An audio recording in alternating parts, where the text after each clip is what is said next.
to I and L and M.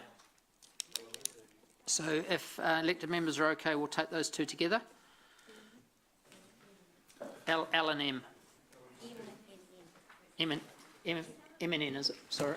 M and N. We move on. Remember, we had the additional resolution from Councillor Southgate, so that was just our. Yeah. Oh, it's on the board as A and B. Just to confuse the situation. You can reset them, can't you, Amy? No. M, N. I'll tidy it up. Yeah, no. Back to therapy. Okay.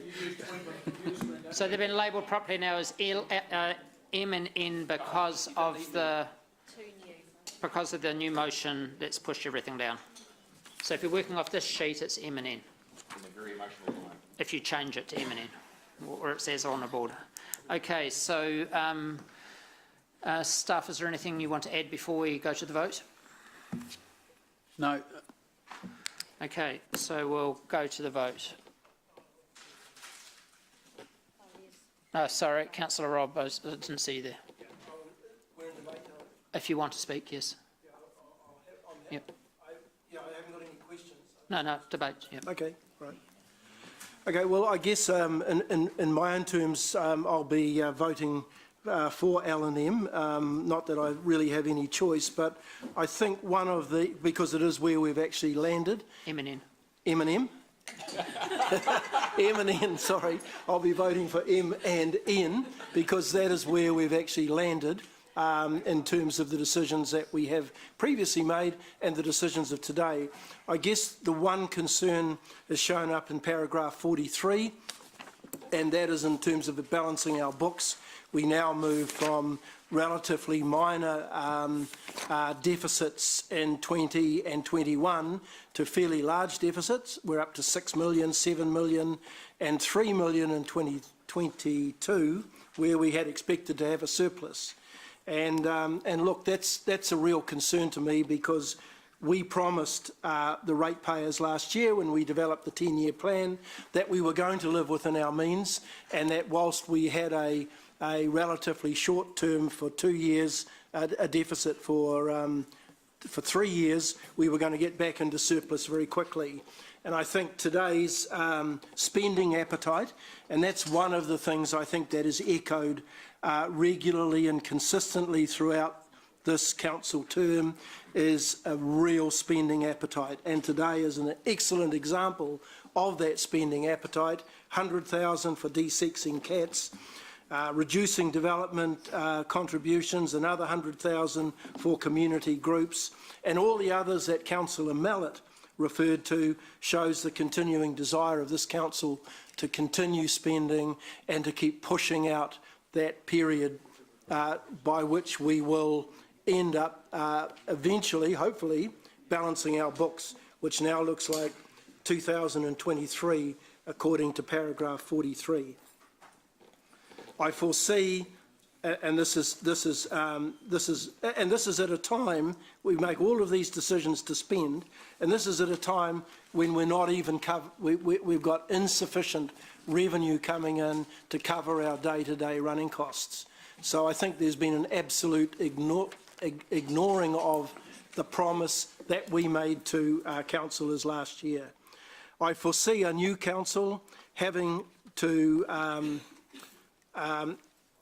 having a dilemma and the pressure for yet another 10% increase when the next long-term plan comes along. And I really pity that, given that we made a solemn promise. We spent a lot of our time and resources and external consultants to try and get a financial plan and to establish a number of guidelines that would lead us forward so that we wouldn't have to look at significant rate increases within each term. So can I ask staff, as it was referred to in that debate on balancing the books, as to what has happened, can we have the graph up that shows what's happened with the balance of the books to where we are today, please?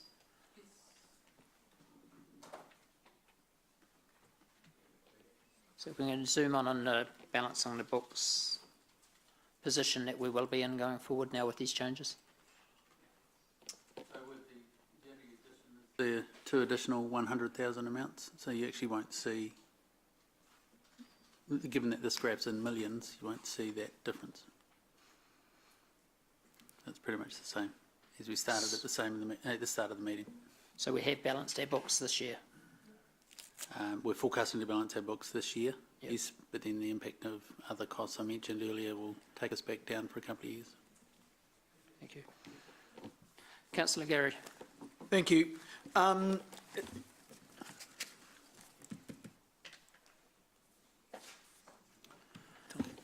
So just before you continue, no one's moved this, so I'm moving it, and I need a seconder. Councillor Jeff, thank you. Go ahead, Councillor Gary. Thank you. Look, I'm disappointed with this. There has been so much spending that has been committed today and previously, which has not taken into account any sort of cost-benefit analysis. What seems to be happening is it's very, very easy to be a hero with someone else's money, and that's what a lot of this is. This is being heroes with other people's money. We are doing nice things with other people's money, and we are, balancing the books thing is a very important metric, but it's not so much our current position is safe. But the problem is we're doing it all off the back of other people. We're doing it all off the back of our ratepayers. At the very start of the meeting, I threw in a few things about increasing the cleaning contract and the free parking in CBD. If we had a will, we could actually have got a rates reduction this year. We could have got a rates reduction, and I guarantee you there would have been very, very little concern within our community about loss of services, because a lot of what we're spending our money on just doesn't deliver a decent service. So I'm afraid that what we are doing is taking the easy money, spending it, and making ourselves some friends with the people who get the money. But there's hundreds of thousands of people out there whose money it is we are taking, who are getting no benefit, or they are not getting $1 worth of benefit for $1 worth of rates that they're paying. So what we're doing is penalising those people. If we were brave enough to, we could very, very easily achieve a zero rate increase this year. I'm absolutely convinced of that. All other things being equal, if we hadn't added all these other things in. So I will find it very difficult to support this. Thank you. Councillor Paula.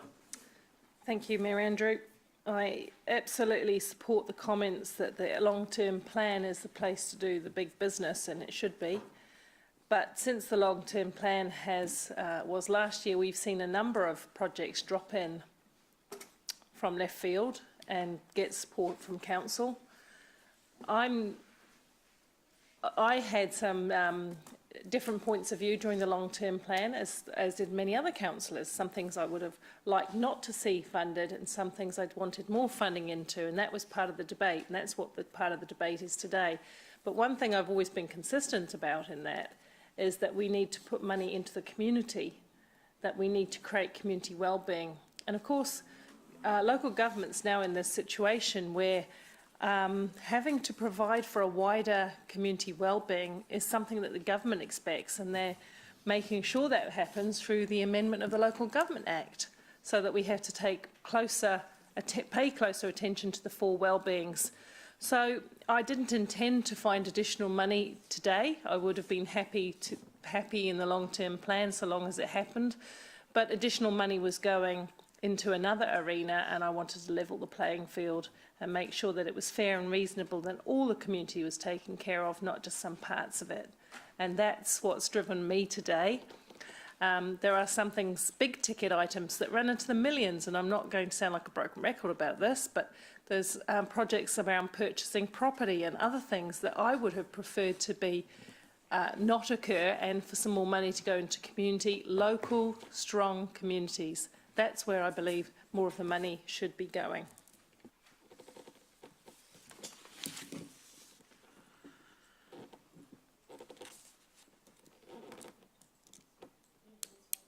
So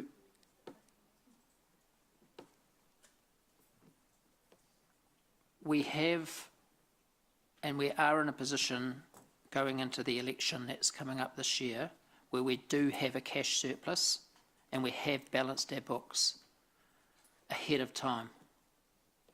Now, I do acknowledge that we've done that partly due to deferrals,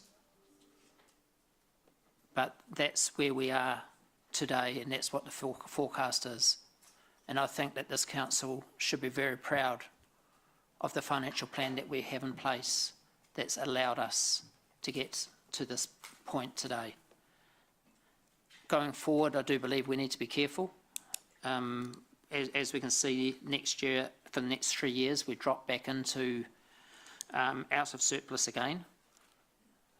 But as we have this year come into a position of surplus, it would be nice to think going forward that if we continue to hold the finances tight and continue to stay on the plan, that we may be able to stay in surplus as well. But we're certainly heading in the right direction, and we're heading there ahead of time. So today I want to congratulate the councillors for where we got to with the 10-year plan, which we know was a very, very difficult time for all of us. But we came together, and as a majority, we have put the city in a very strong position when you consider the amount of growth that we're doing at the same time. So we have a very strong financial foundation, but we also have a heart to look after the vulnerable, or look after the holes that come through that no one else is prepared to be picked up.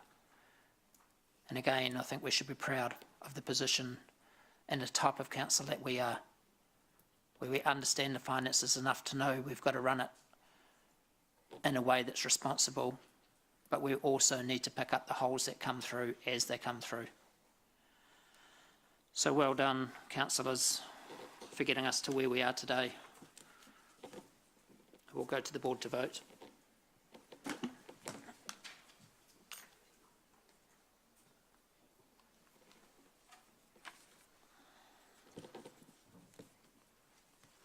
The motion is carried, 9 for, 3 against.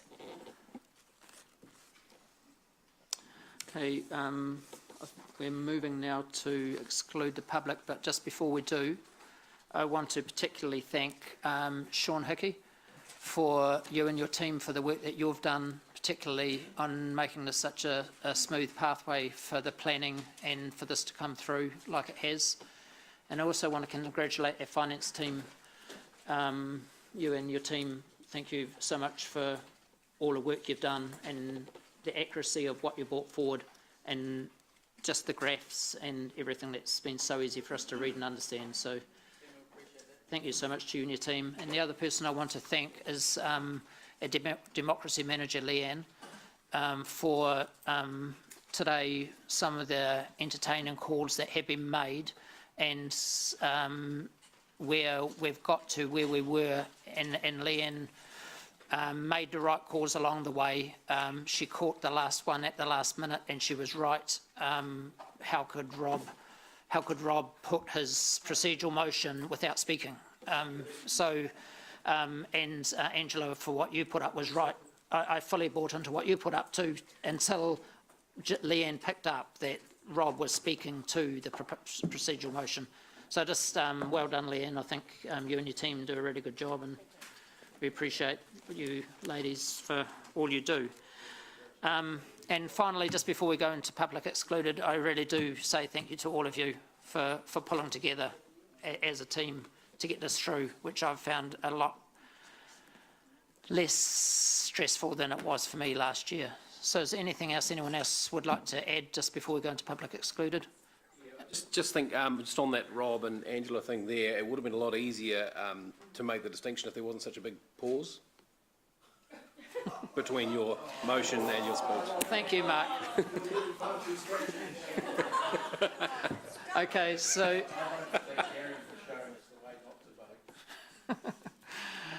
Okay, so we'll move into public excluded, moved by myself, seconded by Councillor Dave. Thank you.